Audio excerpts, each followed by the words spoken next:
सबको नमस्कार, जय मसीह की। मैं उम्मीद करती हूँ कि परमेश्वर की दया से आप सब ठीक ही होंगे और मैं भी ठीक हूँ। तो प्रिय मेरी भाई बहन, जैसे कि आप सभी जानते होंगे प्रियो कि अभी दीपावली आ रही है। तो प्रियो मैं आप लोगों के लिए एक वीडियो क्लिप को लेकर आई हूँ प्रियो कि मसीह लोग दीपावली को मना सकते हैं या नहीं मना सकते हैं, उनके बारे में एक वीडियो क्लिप को मैं आप लोगों के सामने लेकर आई हूँ। तो प्रियो इस वीडियो को आप लोग अंत तक जरूर देखिएगा प्रियो, और इस वीडियो को आप लोग ज़्यादा से ज़्यादा शेयर कीजिएगा। मेरे पास कई सारे कमेंट्स आ रहे थे जिस पर मुझसे पूछा जा रहा था कि सिस्टर हमें बताइए कि क्या मसीही लोग दीपावली या दिवाली का त्यौहार मना सकते हैं या फिर नहीं। मेरे प्रियो, जैसा कि आप सभी को पता है, पहले हम संसार में थे, यानी कि अभी भी हम संसार में, परंतु पहले हम संसार के तौर तरीके से अपने जीवन को व्यतीत करते थे। अपने शरीर के इच्छा के अनुसार जो भी हमें अच्छा लगता था वो हम करते थे। हमें सत्य की जानकारी नहीं थी, हम सत्य से अवगत नहीं थे कि क्या गलत है और क्या सही है, जिसके चलते हम कई ऐसे गुनाह पाप अपने शरीर के, अपने परिवार के विरुद्ध में करते थे। कई ऐसे पाप भी कर लेते थे जिसके चलते हमें बहुत बुरा नतीजा मिलता था और हमें बहुत कुछ भुगतना भी पड़ता था। परंतु मेरे प्रियो, जब से हम यीशु मसीह को जाने हैं तब से हम व्यवस्था की इस बातों के बारे में अवगत हो चुके हैं कि हमें अपना जीवन किस प्रकार से जीना चाहिए और किस प्रकार से नहीं। यदि हम अपने जीवन को सही तौर तरीके से जीते हैं तो इसका प्रतिफल भी हमें अच्छा ही मिलता है, और यदि हम गलत राह पर चलते हैं यानी कि पाप करते हैं तो इसका प्रतिफल भी हमें गलत यानी कि बुरा ही मिलता है। मेरे प्रियो, परमेश्वर का वचन हमें सिखाती है कि तुम अपने शरीर के इच्छा के अनुसार अपने आप को खुशी करने के लिए या किसी मनुष्य को खुश करने के लिए कुछ भी ना करना, बल्कि अपने संपूर्ण मन से और संपूर्ण हृदय से परमेश्वर से प्रेम रखना और परमेश्वर की आज्ञाओं को अपने चित्त पर बिठाल कर रखना, जिससे कि जो कुछ भी तू चाहेगा वो तेरे लिए सिद्ध होगा। मेरे प्रियो, हम सब मसीह में एक हैं, हम सब मसीह में आ चुके हैं, तो हम सब मसीह में अब नई सृष्टि हैं।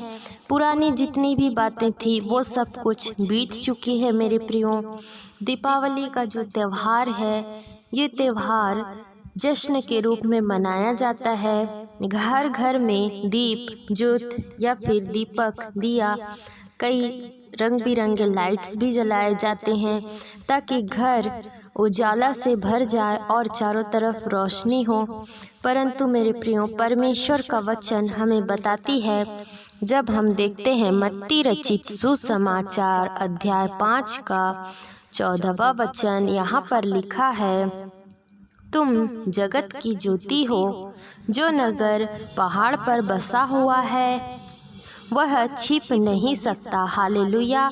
मेरे प्रियो, यहाँ पर परमेश्वर का वचन हमें सिखाती है कि तुम यानी कि हम जो मसीही लोग हैं, जो हमारे शरीर के इच्छा के अनुसार या फिर संसार की अभिलाषा में बहकर अपने जीवन को व्यतीत नहीं करते, उनको परमेश्वर ने जगत की ज्योति का दर्जा दिया है। यानी कि मेरे प्रियो, आप और हम जगत की ज्योति हैं, न कि कोई दिया या फिर दीपक। मेरे प्रियो, जो लोग सत्य को नहीं जानते हैं वो लोग ही दीपावली का त्यौहार मनाते हैं, और इस त्यौहार में क्या क्या होता है वो भी मैं आप लोगों को बता दूं कि इस त्यौहार में घर पर मूर्तियां रखी जाती है, पोस्टर्स रखे जाते हैं और उसके आगे दीपक जलाई जाती है, आरती की जाती है, अगरबत्ती, फूल, माला, नारियल चढ़ाया जाता है। इसके उपरांत गायों को खिचड़ी खिलाई जाती है, प्रसाद खिलाई जाती है, घर घर में मिठाइयाँ बनती है और एक दूसरे को बांटा जाता है। इस त्यौहार में हम कहीं पर भी नहीं देखते कि प्रार्थना दुआ जैसी कोई भी चीज़ की जाती है। मेरे प्रियो, ये जो त्यौहार है इससे हमारे परमेश्वर को किसी भी प्रकार की कोई महिमा नहीं मिल पाती है। इसीलिए हमें ऐसा कुछ भी काम नहीं करना है जिससे कि हम ठोकर का कारण बने। यानी कि मेरे प्रियो, इस वीडियो का उद्देश्य यही निकलता है कि हम मसीही लोगों को दीपावली का त्यौहार बिल्कुल भी नहीं मनाना चाहिए, क्योंकि इसमें कुछ ऐसे कार्य किए जाते हैं जो कि घृणित चीज़ों में गिनी जाएगी, जैसे कि मूर्ति पूजा। मेरे प्रियो, मूर्ति जो है एक मनुष्य की बनाई हुई कला है जिसे मनुष्य अपना पेट पालने के लिए बनाता है और किसी मनुष्य के पास ही बेच देता है। मेरे प्रियो, आप खुद सोचिए कि जिस ईश्वर ने पूरे संसार को बनाया है, क्या किसी मनुष्य की इतनी हैसियत है कि वो ईश्वर को बना सके, वो भी मिट्टी से, लकड़ी से, काठ से या किसी पुतली के आकार में? आप सब अपना जवाब कमेंट बॉक्स में ज़रूर भेजें। मेरे प्रियो, ऐसा बिल्कुल भी नहीं हो सकता कि कोई भी मनुष्य ईश्वर को बना सके। कोई भी मूर्ति जो कि बेजुबान है, जिसके हाथ है पर हाथ किसी काम के नहीं, आँख है पर वो देख नहीं सकती, कान है पर वो सुन नहीं सकती, पैर है पर वो चल नहीं सकती, किसी मूर्ति के पास कोई भी सामर्थ्य नहीं है मेरे प्रियो।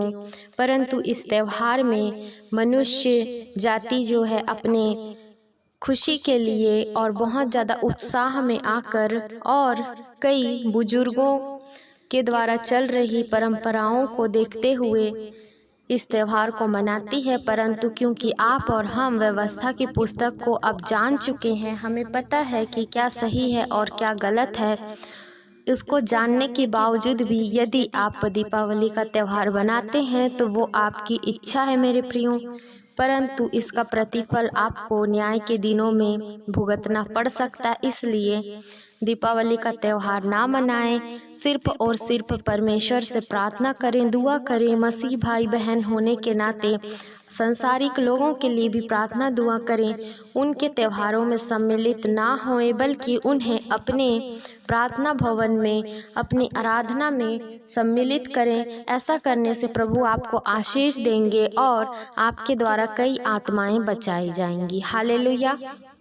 मेरे प्रियो, परमेश्वर स्वयं जगत की ज्योति है और जो कोई उसके पीछे चलता है वो अंधकार में नहीं रहता है। और आप और हम परमेश्वर के पीछे चलते हैं, हमें दीपक दिया की ज़रूरत नहीं है मेरे प्रियो, क्योंकि स्वयं जगत की ज्योति हमारे पिता हैं यीशु मसीह जी। इसलिए घर में दीपक या दिया जैसी कोई भी चीज़ें ना जलाएं, सिर्फ और सिर्फ यीशु मसीह पर विश्वास रखें।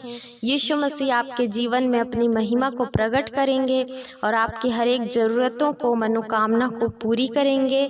हालेलुया। मेरे प्रियो, अब हम एक छोटी सी दुआ करेंगे और यहीं पर इस वीडियो की समाप्ति करेंगे।